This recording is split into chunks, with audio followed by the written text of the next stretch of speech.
Welcome to the Contractor Success Forum. Today we're discussing what's going on in federal contracting.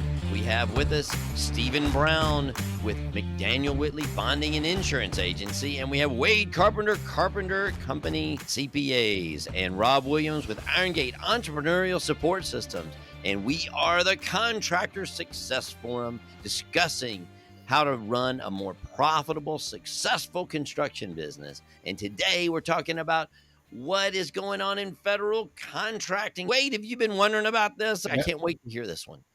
Absolutely. Wade is getting over COVID, guys. And listeners, you can't get it through the camera, but Wade, thank you for coming. Yes, our COVID surviving man. You look like a movie star, I'm telling you. Yeah, I don't know about that, but yeah. Anyway, thank you, everybody actually watching the podcast instead of listening. But anyway, Stephen, I know you went up to Washington D.C. I believe, wasn't it? I did a couple of weeks. Contracting. Went up to the state's capital, flew up there, had no problem. Flights canceled coming back, so a bunch of us rented a car, and we thought, well, it's 8.5, 9 hours from D.C. to Memphis, so we'll just pull an all-nighter. Each person only has to drive 3.5, 4 hours apiece, so it's no big deal. Let's just gut it up and knock it out. Well, we did, and we're all four of us are still recovering from that massive road trip to get home from D.C. But let me tell you, guys, it was a great trip. It was the Associated General Contractors, FedCon, they call it, which of course stands for federal contracting, but it's all things federal contracting to contractors, things you want to talk about, things that are going on, legislative updates that you have to know about, and then what's coming out from the different government entities that release this contracting, and also to see what the AGC does for their base of members. A lot of politicking is involved in getting these projects off the ground, and also getting them done in terms that are palatable to the contractors to do the work. So the AGC's got 26,000 members nationwide. I think they've got 170 student groups, mostly in engineering schools. These are students. It's a plug for the AGC, but there's so much that organization gives to its members. It's very impressive. And I think if you're doing federal contracting, the information was worth its weight in gold. So Wade just wanted me to tell y'all about this and what I got from it. Yeah, I've been so interested. I keep reading on the news and the TV. It's okay, we've got all these things to spur the economy now. But then people are saying, well, where is it? What's happening? What's going on? Why are we not seeing all this? And the conversations on your end are just... That's really interesting because, you talk about the backlog and you talk about the projects just waiting to go out. Of $75 billion with the B dollars of contracts, you've got contracts from last year that haven't been bid yet. And then you have all these shovel-ready projects. They call them shovel-ready because they've been on the books. The contractors know about them. The work has to be done. And the government's just put it off and put it off and put it off. And now these shovel-ready projects that you think you know the budget for, if you're a government contracting person, is out the window. No, we can't do it. And in this dialogue that we were having at this convention with the government contracting officers and the general contractors, there was just a lot of disconnect. And a lot of the government contracting officers were saying, we got jobs that we received no bids for, not one bid. And that just doesn't happen. Somebody always throws out there a Hail Mary type of number that they can do it for. But in today's contracting environment, it's so stressful for the contractor to determine a price when they don't know the price. So how much risk are they willing to take? And that's the key. How much risk are you willing to take? And for whom are you going to take that risk? Just like we're talking about in the pumpkin plan for contractors, there are certain projects and owners that are just the perfect fit. And it's the same with government contracting. That's one of the key things I got from this, was just this disconnect. And every one of the entities, contracting entities, are saying, we've got to be more apparent. We've got to be more helpful. We've got to work more with, and the contractors going, yeah, I heard that before. Really? But this is at a point where a lot of people lose these jobs. Politicians expect these jobs to be done, especially in their district. They're funded. We want them done. What's going on? So I thought y'all might be interested in just hearing about some of the legislative things that they're fighting about quickly, but also what's being done about this problem we've got going on right now. Oh, Yeah. yeah. I'm Leg- dying to hear. All right, I mean, it's, legislatively, there's things that project labor agreements. These yeah. things are going to be required for every job over $35 million. And it's certainly harder for a non union contractor to meet these guidelines, but that's something that the AGC is fighting. They're fighting it on Capitol Hill tooth and nail. The Department of Defense says, hey, we don't recognize these. Don't bring us into this political stuff. We've got the military to run. Get out of our way. And Hmm. they're getting away with it because they have to. And then OSHA, fighting OSHA on some things. This thing that's most interesting to me is they've got a new heat standard on federal projects, and it's triggered at 80 degrees. And we got a big kick out of that, being from Memphis. We'd have to stop right here in my office right now. It's kind of warm. I better check the temperature because I might need to go home. But 80 degrees, really? It's going to be Oh a my gosh. Seriously? They little stuff seriously like, said you got to stop at 80 degrees? yeah, well, I mean, that triggers a possible OSHA violation. So these federal regulations have to be stopped by someone and that don't make sense, and that's the AGC. Everybody believes that hydration is important, and but mandating at 80 degrees, all these procedures have to kick in place. That'll end construction everywhere but the North Pole, I think. Yeah. So there's kind of crazy stuff out there. Then there's new forklift standards that are out that if you have an old forklift you're using, you've got to document how that is as safe as the new one. Okay, so you say, well, who cares? Who cares about this? Well, you care when you get a fine and it keeps you from getting a job. That's when you care. And who fights OSHA? Well, the AGC helps fight OSHA for you. Now, you can get attorneys and fight OSHA yourself, but that's one of the perks of membership. Okay, that's my plug on that. All right, then we talked about the supply chain issues and government contracting. There's basically most of them are showing a 10% flexibility in the prices you quoted and the escalation. So kind of 10% range is the gut feeling I got, or which you can go back to the contracting officer and work with them. But you've got to have your facts and figures together to go to them with that data if you expect to get an increased change order on the Yep. project. We talked about that. So that's the legislative stuff. And then the Water Resources Development Act is getting ready to get passed, and that's a lot of money. We don't think a lot about water here in Memphis because it's just not a problem yet. We got this giant aquifer right underneath us. We're very fortunate to have that. But some people just aren't getting water at all. And the Department of Natural Resources and Reclamation, they're in charge of providing water. And you would not believe what's expensive to live in California. Part of that is because they have to get water, and it's very expensive.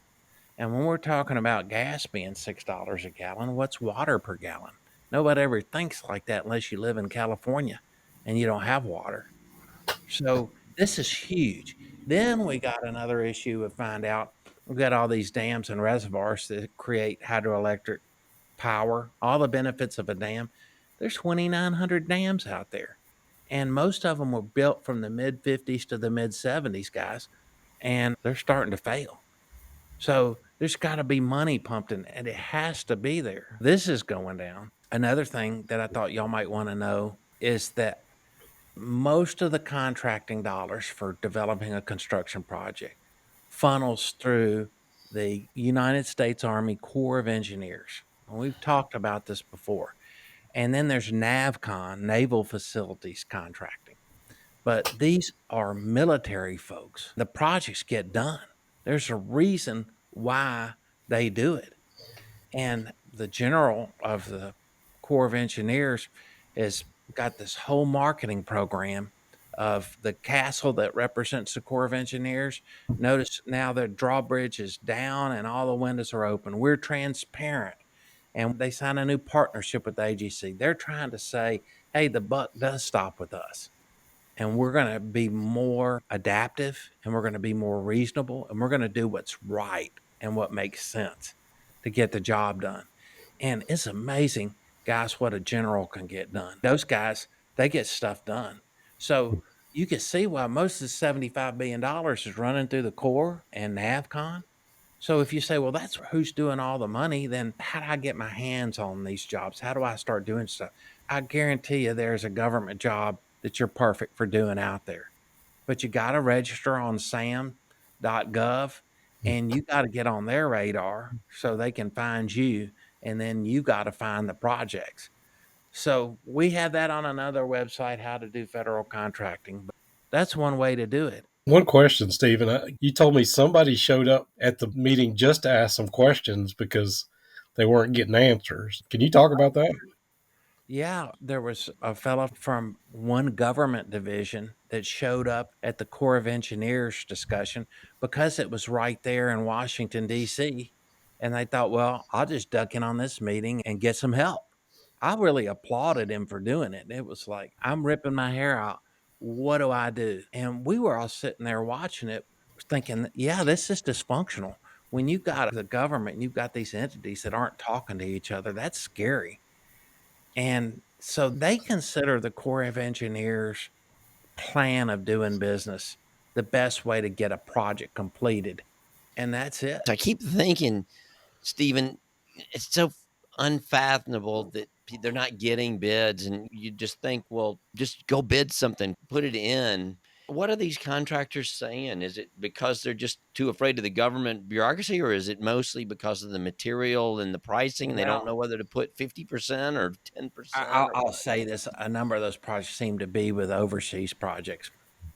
And Oh, it's just yeah. getting a hold of the supplies and then the length of the project, the complexity of it. It's okay. We do that all the time. Yeah, we can do this work here and there. But hey, think about the Navy guys. Their bases are all over the world. So NAVFAX spends a lot of money, and the Corps does a lot of work for the Navy and for the Marines and for the Air Force. And so all these military organizations, they have normal maintenance and stuff that needs to be done all the time on their bases. But there's also, just like us, they need new buildings. They need new infrastructure. They need new water lines. They need new HVAC. It just doesn't stop, guys. Well, I know we did a couple of episodes on the federal contracting, and I think we've said before that when there's a lot of competition, there's not always a lot of profit. But from some of the contracts I've heard from this infrastructure project, I've got some out doing at the Atlanta airport. They're making stupid profits on these things. Well, you So, can make your profit if you can do the work. The money's there. So you just got to get in there and go after it, is my take on it. As a listener, you've got your own opinion on it, and we'd love to hear about it. I do wonder, Wade, how are your clients doing this when the job is going to be 2 years off? How do they predict the cost of concrete, and what happens there? Maybe, or it takes 2 years, not just 2 years Well, off. and you got vendors giving you a 48-hour bid. Yeah.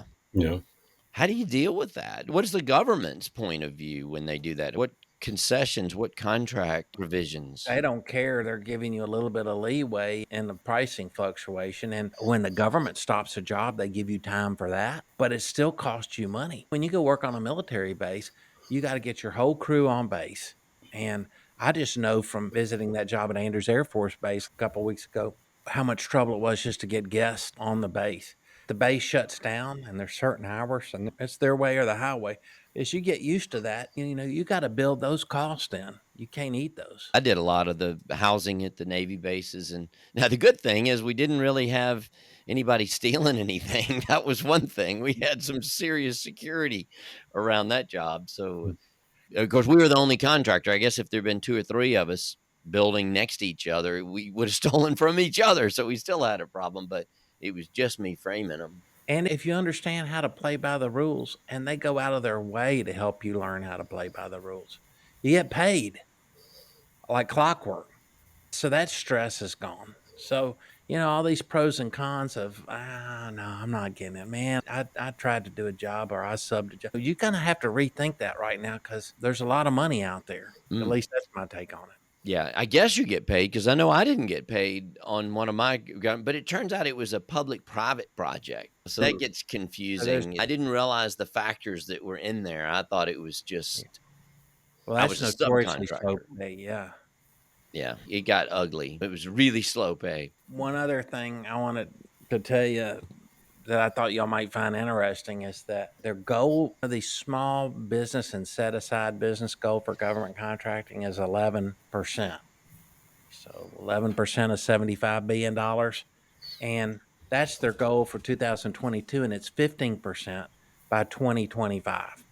So it's not going away. I thought y'all Now might what? Now explain that to me. Am I hearing that right? There. What is 11% 11? of those contracting dollars are set aside for small business. For Oh, set, set aside. Okay, I gotcha. all right, here's the breakdown. I figured y'all would appreciate this. Okay, right now, this is as of 2020. They didn't have data for 2021 available yet. 2.8% of government contracting work is done by Asian Pacific. 1.7% is African American owned. 1.8% is Hispanic. 2.7% is Native American. 0.5% is other minority owned. And 15.6% is small business. And remember, small businesses can be huge. Yeah. What is small business in the Well, contracting? we mentioned that you could literally go in when you put your NAICS number in there and it tells you for your Ah, type of business. Now, here's the good news. They used to develop it over a 3-year average, and they just passed the law where it's 5 years. So people that may have grown out of being a small business may be eligible again based on that 5-year rule. So, guys, to say that they are desperate for these construction projects to be finished and that we need it, and there's just never been a time in America where we've needed construction industry so much. Now's the time. I know when I got in it, I was pretty much pulled in it from people that just needed my Oh, skill yeah. because I knew how to do wooden framing and these guys didn't know how to do it. How do And other people well, do you it? got pulled in and it was slow pay. So it'd be Yeah. hard for you to get back into federal contracting. So I would just say, guys, ask your bond agent if they know government contracting, they can help you out. Yeah. So lots of different types of jobs out there. It's not all just bridges, right? Right. There's all kinds of stuff other than roads and bridges, right? That's right. It's out there and it has to be done. And that's a beautiful thing about construction. Buildings get old, they fall down, infrastructure becomes unsafe. Look at how much money we spent on our bridge across the river when it became unsafe. There was no amount of money. It wasn't the state of Arkansas and the state of Tennessee constantly bickering over that bridge and the cost involved. Hey, it didn't matter. You got to pay it. I Yeah. mean, shutting down traffic over that bridge, it cannot happen. They're even talking about building a third bridge now. It doesn't matter what it costs, guys. I mean, at some point it does, of course, but they're going to spend the money to do it. And their budget for that bridge, I don't know what it ended up costing, but they did it and it's back in the work and they deserved every penny of it. As a taxpayer, I hate the fact that they didn't plan ahead better, but the bridge is open again. Yeah. So, Oh, yeah. hey, that's all I have to say unless y'all have any questions. Well, this is amazing. So just find out, look at our website and contact Steven or anybody or your own bonding agent if you're locked into one. There's so many opportunities out there to do this and grow that and maybe find a specialty, in something. Talk to a friend that does a lot of federal contracting if you're not competitors. Right, right, right. I've got clients that merged. They've joined forces together, people that met each other. And I had one client, they had kids in grammar school together and they ended up forming a huge joint venture to do a bunch of work. One of them was doing FBI work and one of them was doing embassy work. And they ended up forming together to do a thing from kindergarten. It's just crazy. Yeah. But it ended up being an amazing partnership. So his skills that he had doing over here worked a little bit better for this guy who didn't have those skills. And it was amazing. So just, yeah, talk it up, go to these things, be there, start showing up and being able to take advantage of these huge opportunities. So, There you go, guys. And look at our podcast on joint ventures too. yeah. Yeah. I can't stress that enough because I know I felt like I couldn't do this. Had no idea how to enter in that. And I didn't actually go out seeking it really. I think I was asked in, where I don't think I had to take the initiative, but I don't think if I hadn't learned that, I wouldn't have ever figured it out. So we Yeah, didn't have there the you go. contractor success forum to tell us how to do that. Hey, you don't know what you don't know, guys. That's right. That's right. Well, thanks a lot. I appreciate it. And Wade, thank you for showing up at your COVID station and staying secure Man, and safe there at the you know, homestead. I wish we had set up a little cot for you could curl up on during half of That's this right. podcast. Well, thanks for visiting the Contractor Success Forum, and we will see you on the next episode. Thanks.